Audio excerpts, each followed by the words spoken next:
Insyaallah di kesempatan ini kita masuk ke ayat ihdinas siratal mustaqim. Pada ayat iyyaka na'budu wa iyyaka nasta'in, sebagaimana di pertemuan sebelumnya telah kami sampaikan bahwa ketika kita membaca ayat tersebut, Allah Subhanahu wa taala berkata, hadza baini wa baina 'abdi wa li 'abdi ma sa'al.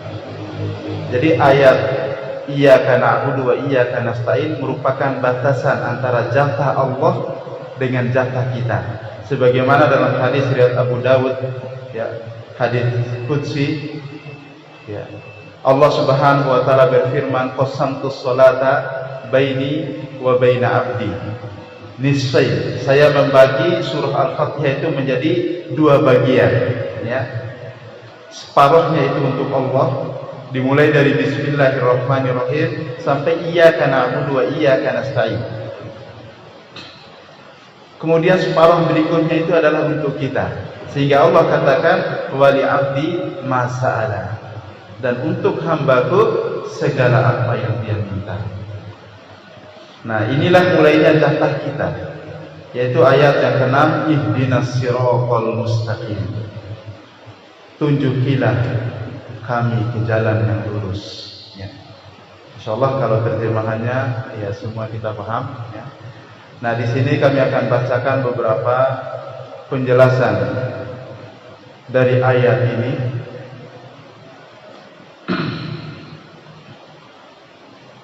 Ayat ihdinas siratal mustaqim, ya, ada 3 poin pokok yang disebutkan oleh para ulama tafsir, baik dalam tafsir Ibnu Katsir maupun di kitab-kitab tafsir yang lainnya, ya. Setidaknya ada 3 kandungan pokok yang terdapat di ayat ini. Yang pertama adalah ad-du'a, ya. Ini poinnya adalah ayat ini mengandung doa. Doa apa maksudnya? Yaitu talabul hidayati ila siratil mustaqim. Kita memohon hidayah dari Allah Subhanahu wa taala agar ditunjukkan ke jalan yang lurus. Kemudian poin yang kedua adalah makna hidayah, yaitu kita memahami apa makna dan hakikat hidayah yang kita minta. Lalu yang ketiga adalah makna siratil mustaqim, yaitu makna atau kandungan kalimat as-sirat al-mustaqim.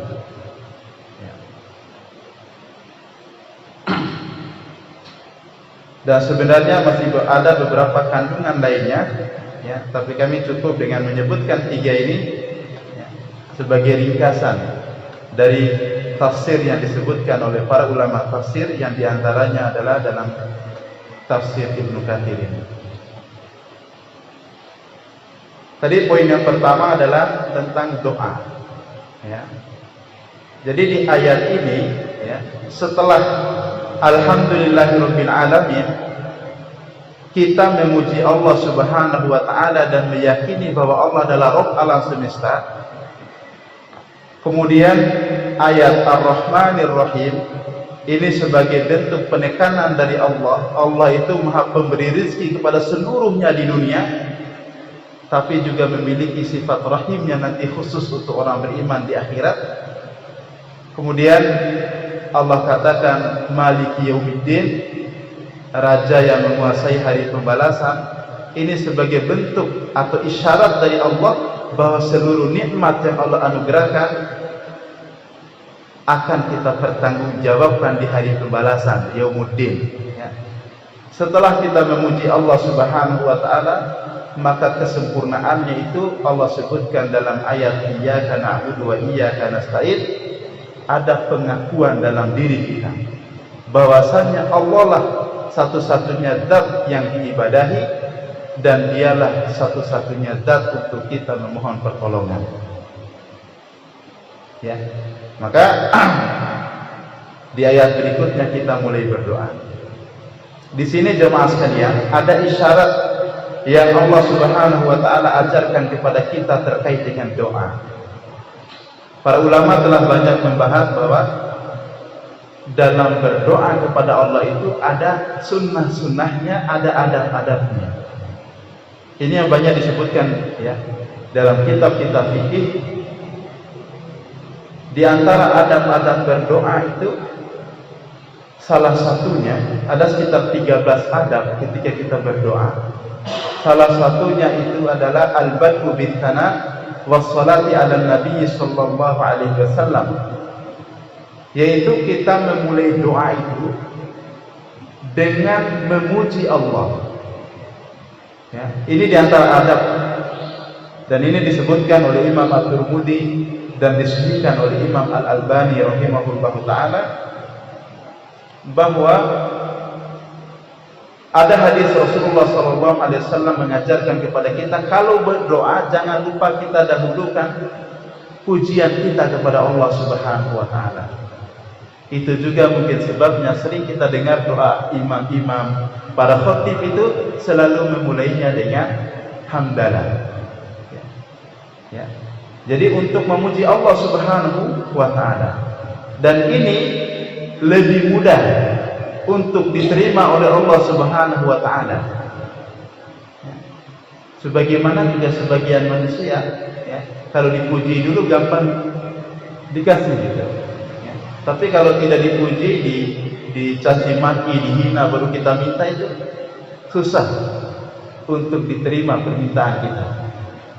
Nah, untuk Allah Subhanahu wa taala sebagaimana di sini disebutkan oleh Imam Ibnu Katsir, lamma taqaddama thana'u 'ala al-mas'ul tabaraka wa ta'ala nasaba ayyaqiba bisu'al. Ya. Ketika Allah Subhanahu wa taala mendahulukan ayat-ayat terkait dengan pujian di atas doa kita, ya. Hada akmalu ahwalis sa'il, maka inilah kondisi yang paling sempurna bagi orang yang berdoa. Jadi kami ulangi, ketika Allah Subhanahu wa taala mendahulukan ayat-ayat pujian baru nanti kita berdoa, maka kondisi seperti ini disebutkan oleh beliau hada akmalu ahwalis sa'il. Inilah kondisi yang paling sempurna bagi orang yang berdoa, yaitu mendahulukan pujian kepada Allah baru dia meminta kepada Allah.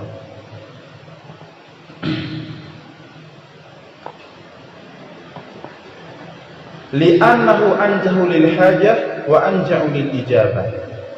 Karena mendahulukan pujian di atas doa dan permohonan itu lebih dekat pada pengabulan doa dan lebih dekat pada terpenuhinya segala permintaan kita.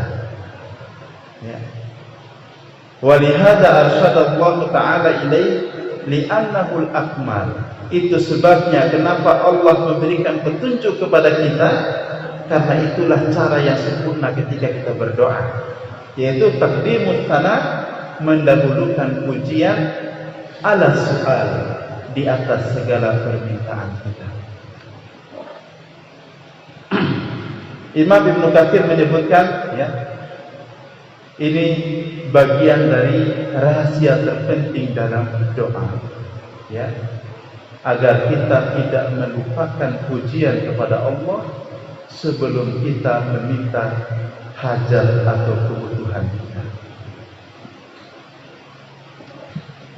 Kemudian jemaah sekalian, terkait dengan doa ini, banyak di antara kaum muslimin yang meminta sesuatu kepada Allah tapi kadang tidak paham sedang minta apa sama Allah.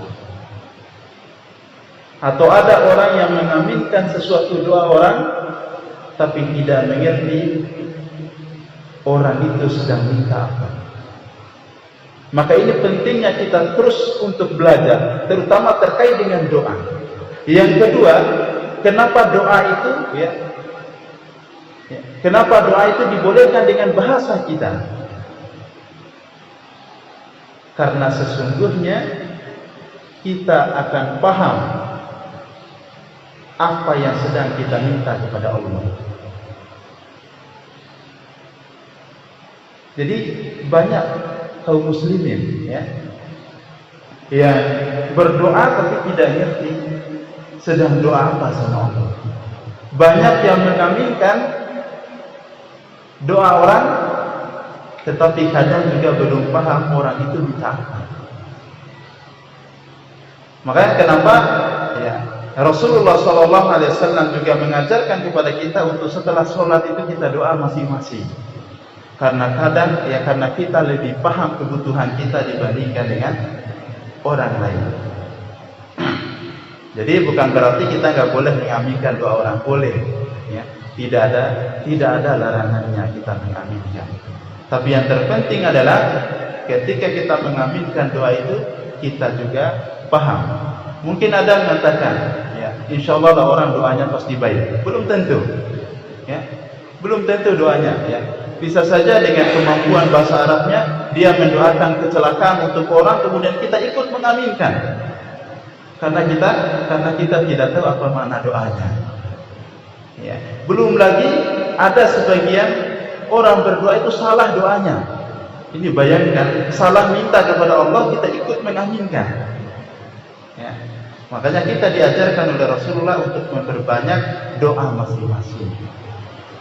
Jadi sekali lagi, ini tidak berarti kita dilarang untuk mengaminkan doa orang.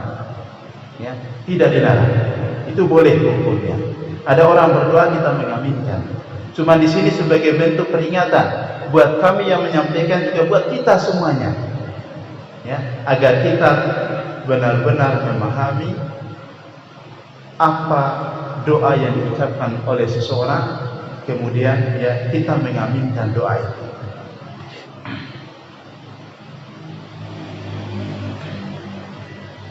Nah, ini yang terkait dengan masalah doa.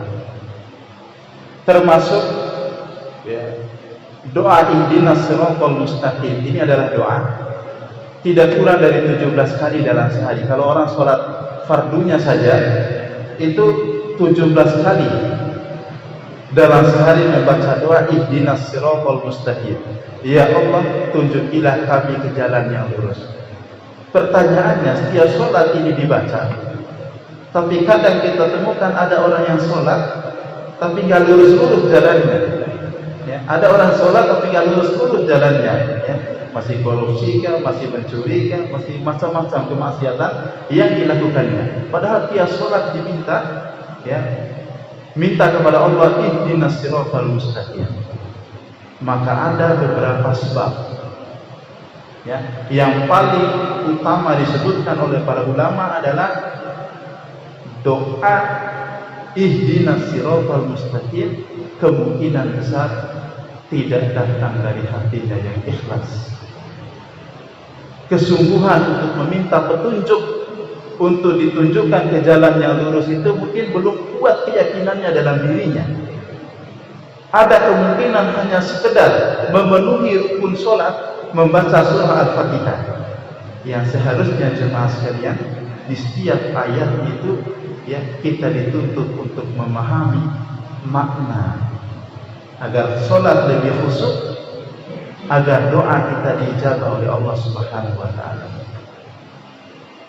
Meskipun tidak salah juga kalau orang misalnya membaca surah Al-Fatihah ini belum betul mendalami kandungannya, tetap ada pahalanya. Ya, tetap ada pahalanya. Akan tetapi untuk lebih sempurnanya, ya, setiap Al-Fatihah yang kita baca itu kita bisa memahami kandungannya, agar kita lebih khusyuk mentadaburi setiap kalimat-kalimat dari surah Al-Fatihah. Baik, ini poin pertama terkait dengan doa. Kemudian yang kedua adalah tentang hidayah. Karena sekarang kita minta hidayah sama Allah. Hidayah apa yang kita minta? Hidayah itu secara bahasa di sini disebutkan al-hidayatu huwa hiya ar-rasyad wa dalalah, yaitu petunjuk dan bimbingan. Bimbingan siapa? Bimbingan Allah Subhanahu wa taala. Kemudian jenis hidayah yang kita minta di surah Al-Fatihah ini semua ulama sepakat maksudnya adalah hidayatul irsyad wa taufiq, yaitu hidayah tentang petunjuk dan taufik dari Allah Subhanahu wa taala. Imam Ibnu Qayyim rahimahullah taala juga Imam Ibnu Taimiyah membagi hidayah itu yang mereka sebut dengan istilah maratib wa anwa'il hidayah, tingkatan atau bagian hidayah. Ya. Di Al-Quran itu banyak menyebutkan kata hidayah. Maka makna hidayah yang ada dalam Al-Quran itu yang pertama adalah al-hidayatul ammah, yaitu hidayah yang bersifat umum. Apa dimaksud dengan hidayah yang bersifat umum? Yaitu seluruh petunjuk dan bimbingan yang Allah berikan kepada semua makhluknya. Maka Imam Ibnu Katsir menyebutkan dengan al-hidayatul ammah li jami'il makhluqat. Hidayah umum ini berlaku bagi seluruh makhluknya. Sebagaimana Allah berfirman dalam surah Thaha ayat 50, qala rabbuna a'ta kulla syai'in khalqah tsumma hada. Rabb kami yang telah memberikan segala sesuatu kepada makhluknya, kemudian Allah memberikan dia hidayah atau petunjuk. Ini contohnya. Burung misalnya, siapa yang mengajarkan burung itu terbang? Bayi begitu keluar dari rahim ibunya, siapa yang mengajarkan bayi itu ya, kalau mau makan itu dengan cara menyedot ya, air susu ibunya, siapa memberikannya petunjuk? Ikan, siapa yang mengajarkannya berenang? Ya. Maka ini disebut dengan hidayah umum. Allah yang mengajarkannya, summa hada, kemudian Allah memberikan bimbingan, mengajarkan tata caranya, tanpa mereka harus belajar. Jadi semuanya ini juga disebut dengan hidayah, petunjuk dari Allah Subhanahu wa taala, bimbingan yang Allah Subhanahu wa taala berikan. Ya. Jadi kalau manusia mungkin bisa belajar. Ya. Makanya banyak disebutkan oleh para ulama tafsir itu, dicontohkan hidayah umum itu seperti burung, kemudian semut misalnya. Siapa yang mengajarkan semut cara buat rumah? Siapa yang mengajarkan kalau musim dingin mereka mengumpulkan makanan dalam sarangnya? Ya. Siapa yang mengajarkan mereka itu bergerombolan kalau jalan misalnya? Semuanya itu adalah Allah yang memberikan hidayah. Ini disebut dengan hidayah umum li jami'il makhluqat, berlaku untuk seluruh makhluknya. Kemudian yang kedua adalah hidayatul irsyad wal bayan, yaitu hidayah menyampaikan, mengajarkan soal petunjuk, ya, mengajak orang lain untuk melakukan kebaikan. Ini disebut dengan hidayatul irsyad, dan ini bisa diberikan oleh siapapun. Ya. Makanya Allah mengutus para nabi itu untuk memberikan hidayah yang kedua ini, hidayatul irsyad wal bayan, mengajarkan orang kepada kebenaran. Gitu juga para dai atau siapapun kita, ketika kita mengajak orang lain untuk melakukan kebaikan, ini disebut dengan hidayatul irsyad. Hidayah ini bisa dilakukan oleh manusia. Yang ketiga ada namanya hidayatul taufik. Ya. Apa itu hidayatul taufik? Yaitu ilham yang Allah anugerahkan dalam hati manusia, ya, ilham yang Allah anugerahkan dalam hati manusia untuk mengikuti kebenaran, atau ada rasa lapang dada untuk menerima kebenaran dan mengikutinya. Ini hidayatul at-taufiq. Nah, contoh sederhana gini, ya. Seorang dai atau guru mengajak orang untuk sholat, menyampaikannya bahwa sholat itu adalah wajib, ini dalilnya, kalau tidak ini ancamannya. Nah, ini sedang proses memberikan hidayah, tapi hidayah ini disebut dengan hidayatul irsyad, petunjuk saja. Kemudian apakah orang tadi mau menerima atau tidak? Apakah orang tadi mau melaksanakan sholat atau tidak? Ini butuh hidayah Allah yang disebut dengan hidayah atau taufik. Karena belum tentu orang mendapatkan kebenaran, belum tentu dikasih hidayah atau taufik ini. Tidak semuanya. Ini hanya pilihan Allah Subhanahu wa taala. Ya, sebagaimana dalam kehidupan kita banyak kaum muslimin yang tahu kalau sholat itu wajib. Tetapi juga kita temukan banyak di antara mereka yang tidak sholat. Kenapa? Karena belum ada hidayah atau taufik. Allah belum ilhamkan dalam hatinya untuk menerima dan mengikuti kebenaran itu. Ya. Banyak di kaum muslimin yang tahu kalau pakai jilbab itu adalah wajib. Muslimah ya, pakai jilbab itu adalah wajib. Tapi kadang kita temukan sebagian dari ibu-ibu, ya, remaja-remaja putri kita tidak menutup auratnya. Kadang bukan karena tidak tahu, Allah belum berikan hidayah. Ya, Allah belum memberikannya hidayah. Hidayah atau taufik ini jemaah sekalian, kalau kita lihat di Al-Quran itu ada beberapa bentuk. Hidayah atau taufik ini ada berupa Islam. Artinya ketika kita atau seseorang dimasukkan ke dalam Islam, Allah memberikan hidayah atau taufik. Ya. Yang kedua adalah ziyadatul quwwati iman, menambah kekuatan iman. Ini juga hidayah atau taufik kita yang Allah berikan. Contoh, para pemuda Ashabul Kahfi, ya, pemuda Ashabul Kahfi itu, ya, mereka sudah beriman. Tetapi apa? Allah memberikan lagi hidayah. Apa tujuannya? Liquwatil iman, untuk menguatkan imannya. Sebagaimana Allah berfirman, innahum fityatun amanu bi rabbihim wa zidnahum huda. Sesungguhnya mereka para pemuda Ashabul Kahfi adalah fityatun, para pemuda amanu, ya, mereka beriman kepada Allah Subhanahu wa taala, wa zidnahum huda. Tapi kami tambahkan lagi dia petunjuk, hidayah.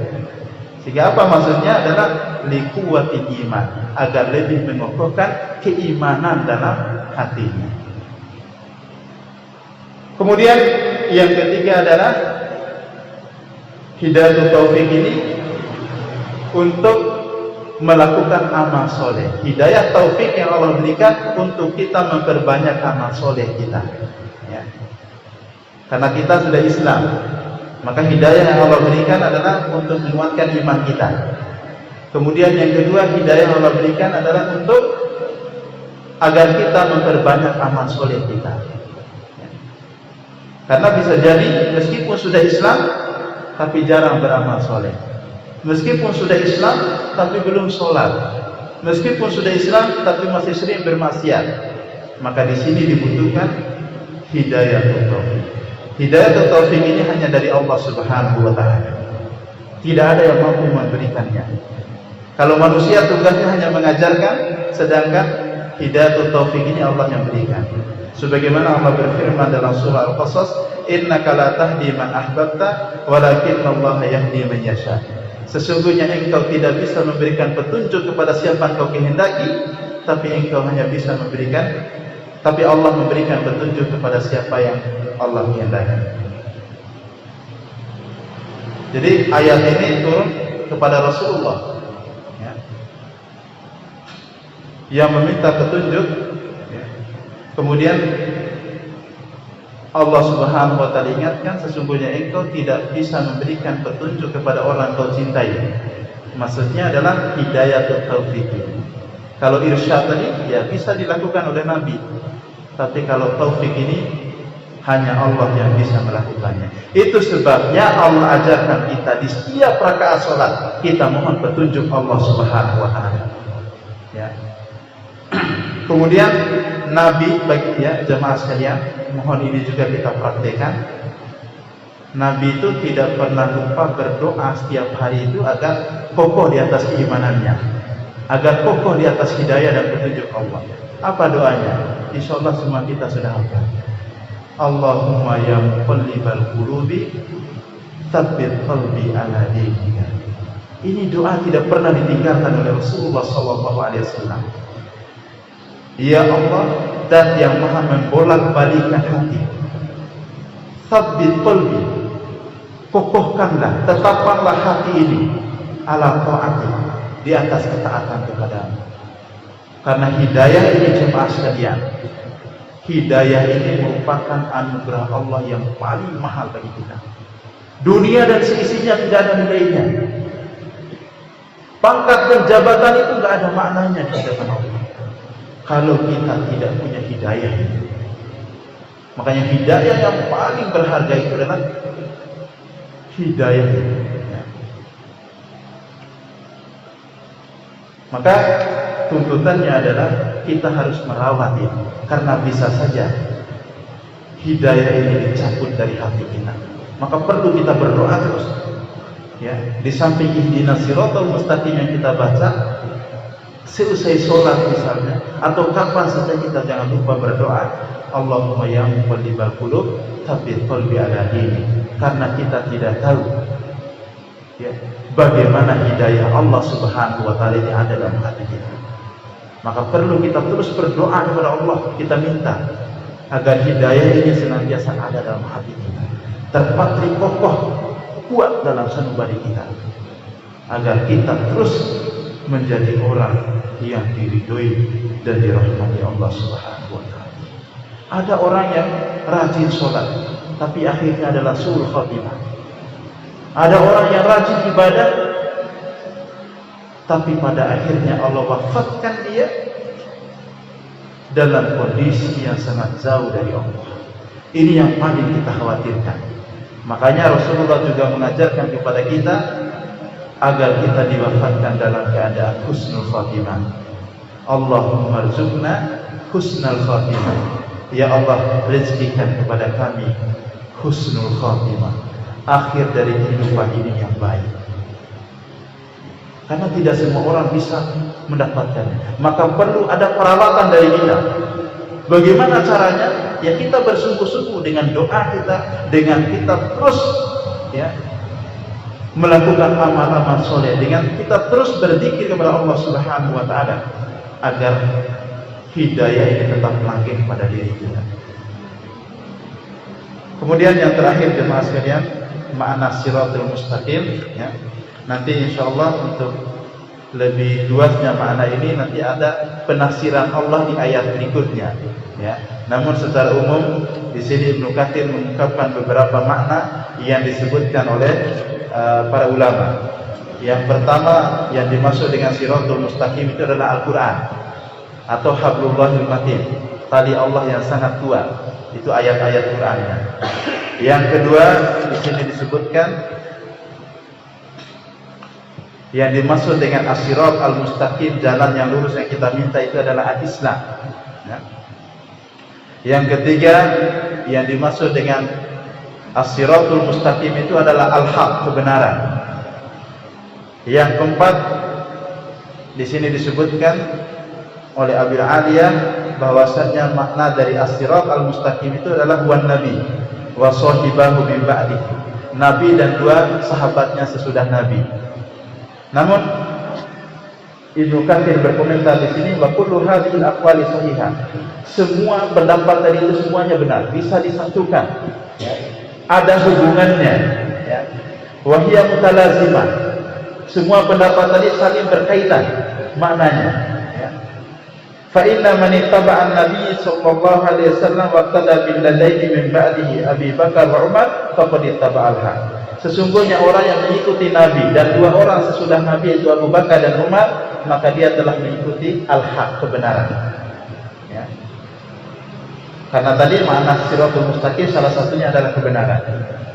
Wa man ittaba'al haqqa faqad ittaba'al Islam. Yang mengikuti kebenaran dia telah mengikuti agama Islam. Wa man ittaba'al Islam faqad ittaba'al Quran. Yang mengikuti Islam berarti dia telah mengikuti petunjuk Quran. Wa huwa kitabullahi wa hablullahil matin. Dan Al-Quran merupakan kitab Allah dan tali Allah yang sangat kokoh. Wa siratul mustaqim, dan juga jalan Allah yang lurus. Fakulluha sahihah. Maka semua penafsiran tentang as-siratul mustaqim tadi itu benar ya. Namun di samping itu ada penafsiran Allah tentang as-siratul mustaqim itu apa sebenarnya, ada di ayat terakhir. Insyaallah akan kita sampaikan, kita kaji di pekan depan di ayat yang terakhir ini untuk lebih mendalami apa makna as-siratul mustaqim yang kita minta ya. Agar tadi kenapa kita wajib memahaminya? Karena tidak kurang dari 17 kali kita minta kepada Allah. Ya, kita minta. Maka kita wajib memahami kita sedang minta apa. Ya, dan insya Allah untuk lebih jelasnya nanti kita akan lanjutkan di pekan depan pada ayat yang terakhir. Jemaah sekalian, mudah-mudahan Allah Subhanahu wa taala selalu membimbing kita dengan hidayahnya, memudahkan kita untuk melakukan amal-amal soleh, memudahkan kita, memberikan kita semangat dan kesungguhan untuk terus belajar memahami setiap ayat-ayat Allah Subhanahu wa taala. Dan belajar itu tidak hanya di majelis ilmu seperti ini, ada banyak sarana belajar yang bisa kita lakukan. Bisa dengan mendengarkan kajian-kajian lewat audio, ya, kajian langsung di TV dan di mana saja, atau bisa dengan kita membaca, bisa dengan kita bertanya, ya, meskipun di majelis ilmu begini jauh lebih mulia keutamaannya dibandingkan dengan kita belajar sendiri gitu. Jadi sekali lagi, mudah-mudahan kita diberikan hidayah, diberikan rahmat dan ridha Allah Subhanahu wa taala. Kita menjadi hamba pilihan Allah Subhanahu wa taala. Kita termasuk golongan yang dibanggakan Allah di hadapan para malaikat. Itu sudah pasti kalau kita ikhlas berada di majelis ilmu, pasti kita dibanggakan oleh Allah di hadapan seluruh malaikat, diberikan rahmat, ya, kemudian turun malaikat menaungi kita, ya, diberikan ketenangan dalam hati kita insyaallah. Demikian kita akhiri, subhanakallahumma bihamdik, asyhadu an la ilaha illa anta wa astaghfiruka wa atubu ilaik. Walhamdulillahirabbil alamin. Wassalamualaikum warahmatullahi wabarakatuh. عيني يذرف والقلب حبا يرجي